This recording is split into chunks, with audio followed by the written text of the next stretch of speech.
Hey everyone, welcome back. हाजिर हूँ आपके लिए लेकर एक ऐसी कहानी जो शुरुआत से लेकर अंत तक हमें अपनी मिस्ट्री से उलझा कर रखती है। इस एपिसोड के स्टार्टिंग में हम देखते हैं कि मुनियोंग बहुत ज्यादा ही दुखी होती है क्योंकि उसे गैंगजी की काफी ज्यादा याद आ रही होती है, इसीलिए वो बहुत ज्यादा ही रो रही होती है। फिर सीन शिफ्ट होता है हॉस्पिटल की तरफ, जहाँ पर हमें ये पता चलता है कि मिस पाको क्रैन हॉस्पिटल से भाग गई है, जिससे कि सभी लोग काफी ज्यादा ही परेशान हो जाते हैं। गैंगजी भी ये जानकर बहुत ज्यादा ही परेशान हो जाता है। वो सोचता है कि अगर वो मुनियोंग की माँ है तो हो सकता है कि वो मुनियोंग के घर गई होंगी, और ये भी हो सकता है कि वो मुनियोंग को चोट पहुंचा सकती है, उसे कुछ कर सकती है। इसीलिए वो काफी ज्यादा ही डर जाता है, तो वो कार लेता है और मुनियोंग के घर जाने लगता है। पाको क्रैन मुनियोंग के घर को बहुत ही गौर से देख रही होती है। मुनियोंग उसके लिए चाय बना रही होती है और कहती है कि जाहिर है कि आप इतनी रात को यहाँ पर तैयार होकर सिर्फ चाय पीने के लिए तो नहीं आई होंगी, तो बताइए क्यों आई हैं? तब वो कहती है कि मुझे फिक्र हो रही थी कि तुम अकेली होंगी। आज सुबह तुम्हारे डैड ने मुझे मारने की कोशिश की और उन्होंने मुझे डायन भी कहा और बोले कि सारी डायनों को मारना होगा, और ये भी कहा कि उन्हें अपनी बेटी को मार देना चाहिए था। उन्होंने मुझ पे हमला किया, क्या ये बात तुम्हें पता थी? फिर मुनियोंग पूछती है तो क्या? तब वो कहती है कि गलत बात है, वो एक बाप है, आखिर वो अपनी बेटी की बर्थडे पर ऐसी बातें कैसे कर सकते हैं? तो मैंने सोचा कि मैं यहाँ आऊंगी तो तुम्हें अच्छा लगेगा कि तुम्हें हैप्पी बर्थडे कहने वाला कोई तो है, तुम्हें अकेला नहीं रहना चाहिए, कम से कम आज के दिन तो नहीं। फिर मुनियोंग पूछती है कि आपको क्यों फर्क पड़ता है? तब वो कहती है क्योंकि मैं फैन हूँ तुम्हारी माँ की। पाको क्रैन मुनियोंग का सामान छू रही होती है, वो एक पेन लेती है और उसे देखे ही जा रही होती है। तब मुनियोंग उसके पास आती है और पेन को पकड़ लेती है और कहती है कि मेरी चीजों को छूना बंद कीजिए, मेरी चीजों को कोई छुए ये मुझे बिल्कुल भी पसंद नहीं। तब पाको क्रैन कहती है कि हम एक जैसे हैं, मुझे भी ये बिल्कुल नहीं पसंद कि कोई मेरी चीजों को छुए। वो पेन को जोर से खींचती है जिससे कि मुनियोंग का हाथ कट जाता है और काफी खून बहने लगता है। थोड़ी देर बाद गैंगजी वहाँ पर पहुँच जाता है तो वो मुनियोंग को ढूंढने लगता है, पर मुनियोंग उसे कहीं पर भी नहीं दिखती। गैंगजी वहाँ पर थोड़ा सा खून देखता है जिससे कि वो काफी ज्यादा ही डर जाता है कि कहीं पाको क्रैन ने मुनियोंग के साथ कुछ कर तो नहीं दिया। वो दौड़ के मुनियोंग के कमरे में जाने लगता है। तभी वो मुनियोंग को देखता है तो वो दौड़ के मुनियोंग के पास जाता है और उसे जोर से गले लगा लेता है और उसे कहता है कि शुक्र है कि तुम ठीक हो, मैं काफी ज्यादा ही डर गया था। गैंगजी मुनियोंग का हाथ कटा हुआ देखता है तो मुनियोंग कहती है कि ये उस औरत ने किया, पाको क्रैन ने। फिर गैंगजी पूछता है कि कहाँ पर है वो, बताओ मुझे। तब मुनियोंग कहती है कि वो तो अभी अभी यहाँ से चली गई। फिर गैंगजी वहाँ से जाने लगता है तो मुनियोंग उसका हाथ पकड़ लेती है और कहती है कि क्या तुम भागे हुए पेशेंट को पकड़ने आए थे, मेरे लिए नहीं आए थे? क्या तुम्हें कभी भी मेरी याद नहीं आती? मैंने सही सोचा था कि तुम अपने भाई से ज्यादा प्यार करते हो, पर क्या वो पेशेंट भी मुझसे ज्यादा जरूरी है? गैंगजी कुछ जवाब ही नहीं दे रहा होता तो मुनियोंग काफी ज्यादा ही गुस्सा हो जाती है और अपने कमरे में चली जाती है। फिर गैंगजी मुनियोंग के पास आता है और मुनियोंग के घाव पे अपना रुमाल बांधने लगता है। तब मुनियोंग कहती है कि ये क्यों बांध रहे हो तुम? मैंने कुछ कहा क्या? ये बहुत ही छोटा सा घाव है, मुझे इससे दर्द नहीं हो रहा। हमारा ये रिश्ता हमें बर्बाद कर देगा, मेरी तकलीफों को और मत बढ़ाओ। ये सब बकवास जो तुमने की है उससे दर्द होता है। तुमने कहा था ना कि मैं पागल नहीं हूँ, तो फिर तुम मुझसे वैसा बर्ताव क्यों कर रहे हो? तभी अचानक गैंगजी मुनियोंग को किस करता है और कहता है कि हैप्पी बर्थडे, मुझे तुम्हारी बहुत याद आई। ये सुनकर मुनियोंग बहुत खुश हो जाती है। फिर हम देखते हैं डायरेक्टर को, जो कि हॉस्पिटल के नर्सेज और डॉक्टर से कह रहा होता है कि गैंगजी ने मुझे बताया कि पाको क्रैन मुनियोंग के घर गई थी, तो हमें ये पता लगाना होगा कि वो वहाँ पर क्यों गई थी। हो सकता है कि वो रात में लौट आए, इसीलिए तुम लोग यहीं पर रुकना और रात भर हॉस्पिटल के राउंड लगाते रहना। इतना कहने के बाद वो वहाँ से चला जाता है। उसके बाद हम देखते हैं सैंगजी को, जो कि अकेले घर पे नूडल्स खा रहा होता है। तभी वहाँ पर जेसू आता है और कहता है कि तू अकेले क्यों खा रहा है, वो भी नूडल्स? फिर सैंगजी कहता है कि मैंने गैंगजी के साथ खाने के लिए उसका इंतजार किया, लेकिन हॉस्पिटल में कोई प्रॉब्लम हो गई है तो वो नहीं आएगा।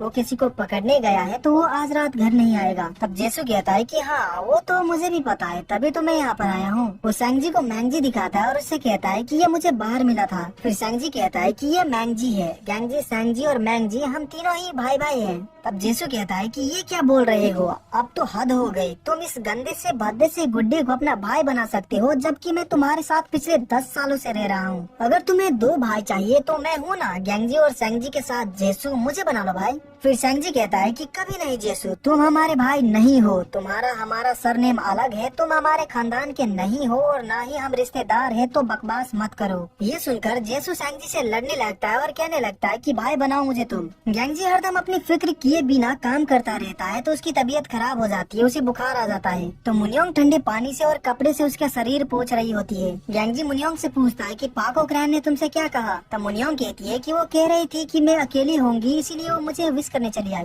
कह रही थी मॉम की फैन है और ये कि आज हॉस्पिटल में उसकी जान जाने वाली थी। उसने मेरा हाथ काट दिया, मुझे काफी ज्यादा ही गुस्सा आया, पर मैंने तुम्हारे बारे में सोचा और खुद को शांत किया। थोड़ी देर बाद वो अपने आप यहाँ से चली गई। वैसे हॉस्पिटल में क्या हुआ था? फिर गैंगजी कहता है कि हॉस्पिटल में पेशेंट की लड़ाई होती रहती है, तुम इसकी चिंता मत करो। वो मुनियोंग को अपने पास सुला लेता है और कहता है कि आज मुझे बहुत ज्यादा ही अच्छा लग रहा है। आज तक किसी ने भी मेरे बीमार होने पर मेरा इतना ख्याल नहीं रखा। ये सुनकर मुनियोंग को बहुत ज्यादा ही अच्छा लगता है। वो दोनों एक दूसरे से बातें करते करते सो जाते हैं। फिर जब सुबह होती है तो जब मुनियोंग उठती है तो वो गैंगजी को वहाँ पर नहीं देखती, तो वो काफी ज्यादा गुस्सा हो जाती है और बाहर जाने लगती है। तभी वहाँ पर गैंगजी आ जाता है तो मुनियोंग उससे कहती है कि मुझे लगा कि तुम चले गए। फिर गैंगजी कहता है कि मैं तुम्हें छोड़कर कहाँ जाऊँगा। मुनियोंग पूछती है कि तुम्हारी तबीयत कैसी है? तो गैंगजी कहता है कि मैं अब बिल्कुल ही ठीक हूँ। तो मुनियोंग कहती है कि एक ही दिन में कई नाटक तो नहीं कर रहे थे? फिर गैंगजी कहता है कि नहीं तो वो तो बस प्यार का बुखार था। फिर वो दोनों हंसने लगते हैं। गैंगजी मुनियोंग से कहता है कि मुझे तुमसे कुछ बात करनी है। फिर वो दोनों बैठ जाते हैं तो मुनियोंग कहती है कि बोलो किस बारे में बात करना चाहते हो। फिर गैंगजी कहता है कि मुझे अपने भाई के बारे में बात करनी है। सैंजी की एक डरावनी याद है, इसीलिए बचपन में हम शेंजन सिटी छोड़कर गए थे और हर साल शिफ्ट होते रहते हैं, जैसे कि किसी से डर के भाग रहे हैं। बस उस याद की वजह से मेरी माँ का कत्ल हुआ था और सैंजी ने उनका खून होते हुए देखा था। हम डर गए थे इसलिए भाग गए। उस वक्त मैं 12 साल का था और हमारे साथ कोई बड़ा नहीं था जो कि हमारा ख्याल रखे। तब सब शुरू हुआ बाहर के मौसम में। जब तितलियाँ आती है तब सैंजी को हमारी माँ की मौत से जुड़ी सपने आने लगते हैं। वो कहता है कि तितलियाँ उसे मार देगी और हमें भागकर कहीं दूर जाना होगा। वो इस दर्द को अकेले ही सह रहा है पिछले 10 सालों से और इसीलिए उसे मेरी जरूरत है। फिर भी मेरा मन करता है कि मैं तुम्हारे साथ रहूं। तुमने कहा था कि तुम किस्मत पे यकीन नहीं करती। हमें जिसकी जरूरत हो जब वो हमारे सामने आ जाए वही किस्मत है और मुझे तुम्हारी जरूरत है। मुझे सैंजी के साथ रहना होगा, तो क्या तुम मेरे साथ रहोगी? तो मुनियोंग कहती है खुशी से रहूंगी। ये सुनकर गैंगजी बहुत खुश हो जाता है। फिर गैंगजी हॉस्पिटल जा रहा होता है तो वो बहुत ज्यादा ही खुश होता है। वो सैंजी को फोन करता है और उससे पूछता है कि क्या तुमने खाना खाया? तब सैंजी कहता है कि हाँ मैंने अच्छे से खाना खा लिया। और तुम्हें वो पेशेंट मिली जो कि भाग गई थी? फिर गैंगजी कहता है कि अभी तक तो नहीं मिली, पर तुम चिंता मत करो, मैं घर आज जल्दी आ जाऊंगा और साथ में खाना खाएंगे। ये सुनकर सैंजी बहुत ज्यादा ही खुश हो जाता है। उसके बाद हम देखते हैं नामजोरी और मिस पाक को।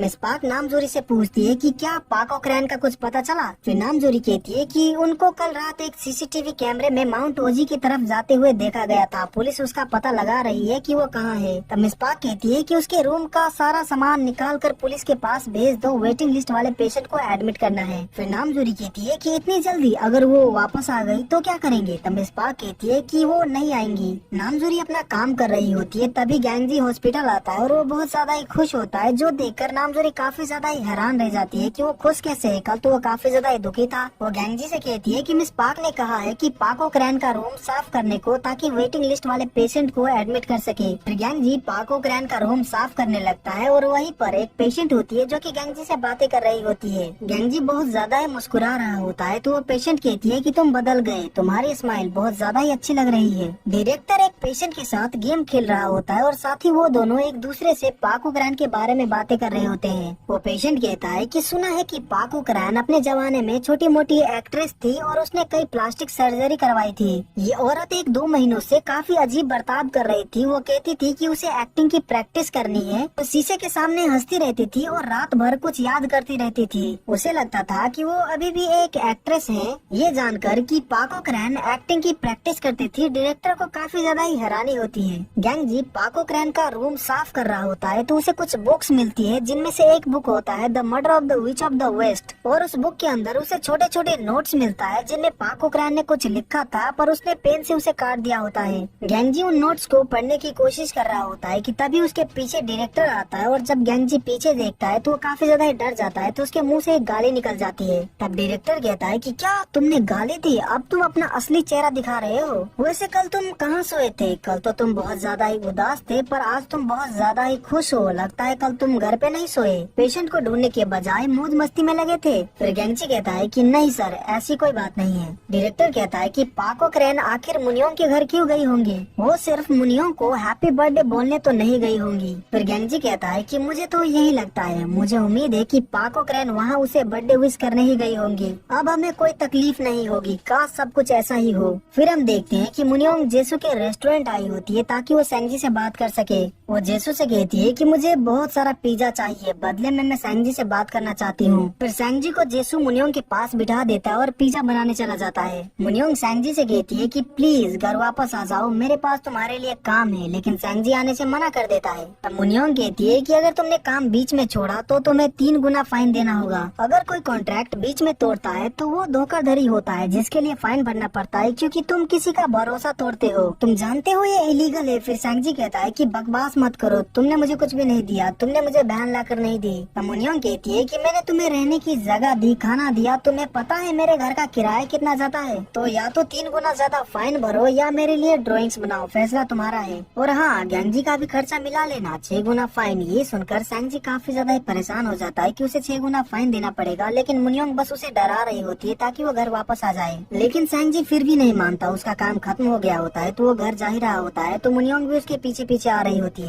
मुनियोंग सेंजी को मनाने की काफी कोशिश कर रही होती है, पर वो कुछ बोल ही नहीं रहा होता। तब मुनियोंग चिल्लाकर कहती है कि मुझे जवाब दो सेंजी। फिर सेंजी कहता है कि गैंगजी तुम्हें नहीं मिलेगा, वो तुम्हें कभी नहीं मिलेगा। तब मुनियोंग कहती है कि वो कोई सामान नहीं है जो कि तुम्हारा और मेरा हो सकता है। फिर सेंजी कहता है कि वो मेरा भाई है, इसीलिए वो मेरा है, सिर्फ मेरा। वो दोनों एक दूसरे से गैंगजी के लिए बहस करने लगते हैं, जिससे कि मुनियोंग काफी ज्यादा गुस्सा हो जाती है और हॉस्पिटल गैंगजी से मिलने चली आती है। मुनियोंग गैंगजी से कहती है कि मैंने उससे प्यार से बातें करके उसे अच्छे से समझाने की कोशिश की, पर वो नहीं माना। फिर गैंगजी कहता है कि मुझे पक्का यकीन है कि तुमने उसे धमकी दी होगी। तब मुनियोंग कहती है कि तुम्हें पता है कि मुझे कैसा लग रहा है, प्लीज सर मुझे अपनी बेटी से शादी करने दो, उन लड़कों की तरह जो कि अपनी गर्लफ्रेंड के बाप को मनाने जाते हैं। गैंगजी कहता है कि एक बात बताऊं, दरअसल हम उसकी परमिशन के बिना साथ नहीं रह सकते। मेरे दोस्त जेसु को सेंजी के करीब आने में 10 साल लग गए। ये सुनकर मुनियोंग काफी ज्यादा परेशान हो जाती है और कहती है कि क्या 10 साल रुकना पड़ेगा? क्या तुम पागल हो गए हो? उसे सच में 10 साल नहीं लगे ना? बताओ, मजाक कर रहे हो ना? फिर गैंगजी कहता है कि 10 साल नहीं लगेंगे, वो तुम्हें बुरा समझता है तो तुम्हें और भी ज्यादा वक्त लगेगा। ये सुनकर मुनियोंग गुस्सा हो जाती है और कहती है कि मैं इतना इंतजार नहीं करूंगी, कभी नहीं। फिर गैंगजी कहता है कि सेंजी के लिए बस मैं ही उसका परिवार हूँ, वो डरता है कि तुम मुझे उससे छीन कर ले जाओगी और फिर वो अकेला रह जाएगा, इसीलिए उसका भरोसा जीतना होगा।